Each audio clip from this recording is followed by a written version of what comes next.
بھائی نے پوچھا ہے کہ اگر کوئی آدمی اپنے کسی بیٹے کی شادی کر کے اس پہ گھر بنا کر دے دیتا ہے اور وہاں پر اس کو شفٹ کر دیتا ہے، بعد میں والد فوت ہوتا ہے، تو آیا کہ وہ گھر بھی وراثت میں باقی چیزوں کی طرح تقسیم ہوگا؟ ہاں بالکل تقسیم ہوگا۔ جو آدمی اپنے پیچھے اپنا کوئی بھی مال چھوڑ کے گیا ہو وہ وراثت کے طور پر تقسیم ہوگا۔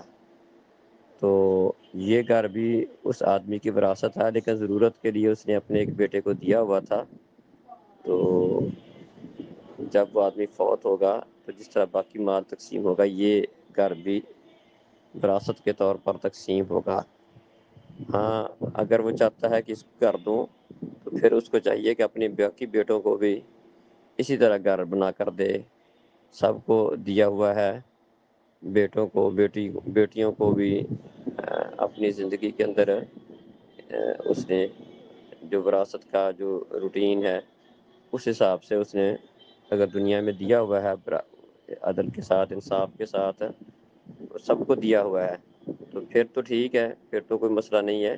لیکن اگر کسی ایک کو دیا ہے تو نبی مکرم صلی اللہ علیہ وسلم اعدلوا بین اولادکم، اپنی اولاد کے درمیان عدل کرو، تو صرف ایک بیٹے کو دینا باقیوں کو نہ دینا یہ عدل کے منافی ہے۔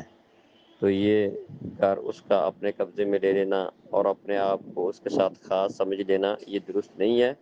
آدمی فوت ہوگا تو جہاں پر باقی مال اس کا تقسیم ہوگا یہ گھر بھی تقسیم ہوگا۔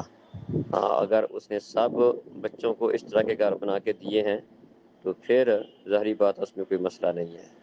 السلام علیکم۔